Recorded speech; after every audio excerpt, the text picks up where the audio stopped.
மூன்றாம் முறையாக நீங்கள் அறந்தாங்கி சட்டமன்ற தொகுதியில் வந்து போட்டிடுறீங்க. அதில் வந்து மக்களோட வரவேற்பு எப்படி இருக்குது? என்ன மாதிரியான வாக்குறுதியை நீங்கள் கொடுத்துக்கிட்டு இருக்கீங்க? அனைவருக்கும் வணக்கம். கடந்த முறை சட்டமன்ற தேர்தலில் போட்டிட்டு சுமார் 32,000 வாக்கு வித்தியாசத்திலே மக்கள் வெற்றி பெற வைத்தார்கள். 5 ஆண்டு காலமாக சட்டமன்றத்தில் நமது தொகுதி மக்களின் குரலாக நிறைய கோரிக்கை வைத்திருக்கேன்.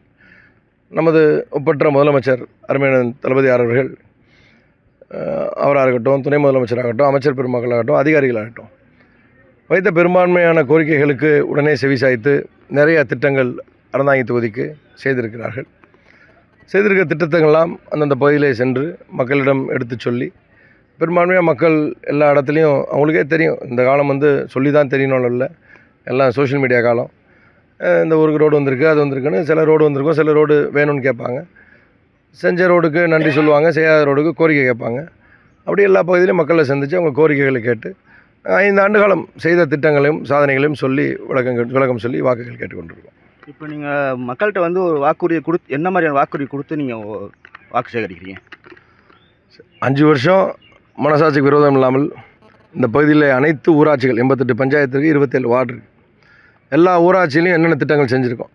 ரொம்ப வருஷம் கழிச்சு ஒரு காவேரி கூட்டு குடிநீர் திட்டம். அறந்தாங்கி தொகுதியில் வந்து கடற்கரை பகுதி, போர் போட்டாலும் உப்பு தண்ணி தான் வருது.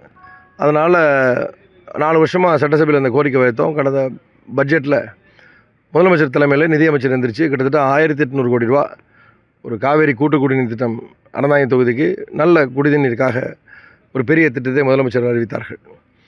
அதே போல் அறந்தாங்கி நகரத்தில் ஒரு பெரிய ஆஸ்பத்திரி வேணும், மாவட்ட தலைமை மருத்துவமனை வேணும் கேட்டிருந்தோம். 60 கோடி ரூபாய்க்கு கிட்டத்தட்ட 7 மாடி கட்டணம், ஒரு பெரிய மருத்துவமனை வந்திருக்கு, ஒரு மினி ஸ்டேடியம் வந்திருக்கு, ஒரு பஸ் ஸ்டாண்டுக்காக ஒரு 22 கோடி ரூபா ஒதுக்கீட்டு செய்து முதலமைச்சர் அடிக்கல் நாட்டியிருக்கிறார்கள்.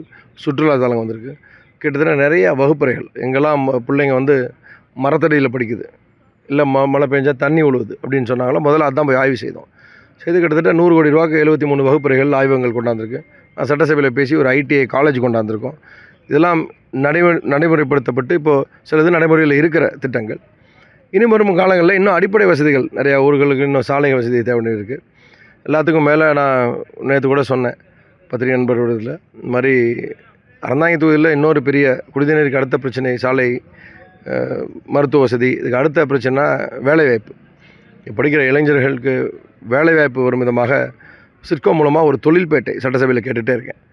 நான் விளையாட்டாக சொல்லணும்னா, கல்யாணம்லாம் போனோம்னா மணமகன் போட்டு கேம்ப்பு சிங்கப்பூர், கேம்ப்பு மலேசியான்னு தான் இருக்குது பாதி பத்திரிக்கையில். அதனால் இந்த பகுதியில் ஒரு தொழில்பேட்டை கொண்டாடணும். அப்போ அந்த காலத்தில் ஒரு பஞ்சுமில் கொண்டாந்தாங்க, ஒரு பாலிடெக்னிக் கொண்டாந்தாங்க, நான் ஒரு ITI கல்லூரி கொண்டாந்தாங்க, ஒரு தொழில்பேட்டை கொண்டாடணும். இன்னும் வரும் காலங்களில் ஆண்ட முன்னேற்றத்தில் ஜெயித்த உடனே சட்டசபையில் மீண்டும் இந்த தொகுதியின் குரலாக சட்டமன்றத்தில் எடுத்து வைப்பேன். முதலமைச்சர் சந்திப்பேன், அமைச்சரை சந்திப்பேன். சந்தித்து ஒரு தொழில்பேட்டை இளைஞர்களுக்கு வேலைவாய்ப்பு அதிகரிக்க தான் அடுத்த முக்கிய நோக்கமாக இருக்கும். இப்போ உங்களை எதிர்த்து மற்ற வேட்பாளர்கள்லாம் போட்டி போடுறாங்களா? அவங்களை எப்படி சந்திக்கணும்னு எதிர்பார்க்குறீங்க? எதிர்த்து எலெக்ஷனில் எதிர்க்க தான் செய்வாங்க. நிறையா போட்டியாளர்கள் இருக்காங்க. அவங்கவுங்க வாக்கு கேட்கும்போது அவங்கவுங்க ஜனநாயக உரிமை, எல்லோரும் கேட்குறாங்க, நானும் கேட்குறேன். நாங்கள் 5 வருஷம் செஞ்சது முதலமைச்சர் கொடுத்த திட்டங்கள். இப்போ தமிழ் புதல்வன் திட்டம், புதுமை பெண் திட்டம், நான் முதல்வன் திட்டம். எல்லாத்துக்கும் மேலே ஒன்று சொல்லணும்னா, இந்தியாவில் எங்கும் இல்லாதபடி தமிழ்நாட்டில் தான் காலை உணவு திட்டம் இருக்குது. ஒரு நாளைக்கு கிட்டத்தட்ட 18 லட்சம் பேர் பயன்படுறாங்க. அந்த காலத்தில் பெருந்தலைவர் காமராஜர் அவர்கள் தான், கல்வி கண் திறந்த காமராஜர் அவர்கள் தான் முதல்ல மதிய உணவு திட்டத்தை கொண்டு வந்தாங்க. இப்போ நமது முதலமைச்சர் அவர்கள் காலை உணவு திட்டம் சட்டசபையிலே பாராட்டி சொன்னேன். இந்த முதலமைச்சர் கொடுத்த எண்ணற்ற திட்டங்கள் இருக்குது. இந்த திட்டங்கள்லாம் மக்கள் எடுத்து சொல்கிறோம். மற்றபடி எல்லா வேட்பாளரும் அவங்க ஒரு பக்கம் ஓட்டு கேட்குறாங்க, நாங்கள் ஒரு பக்கம் ஓட்டு கேட்குறோம். சென்ற இடங்கள்லாம் நல்ல வரவேற்பு இருக்குது. இன்னொன்று அறந்தாங்கி தொகுதி எங்கள் அப்பா தொடர்ந்து இந்த தொகுதியில் 6-7 முறை ஜெயிச்ச தொகுதி, என்னை ஜெயிக்க வச்சுருக்காங்க. கிட்டத்தட்ட எலெக்ஷன் வரைய பார்த்தா கூட நான் 9-10 தடவை இந்த தொகுதியில் MLA மாதிரி சுற்றி வந்துட்டுருக்கோம். அதனால் 50 வருஷம் எங்கள் அப்பாவும் வருவாங்க, அப்பாவும் சுற்றிட்டுருக்காங்க. நான் இப்போ 5 வருஷமாக கிராமங்களில் சொல்கிற மாதிரி கோயிலில் நேர்ந்து விட்ட மாதிரி நான் சுற்றி வந்துட்டுருக்கேன்.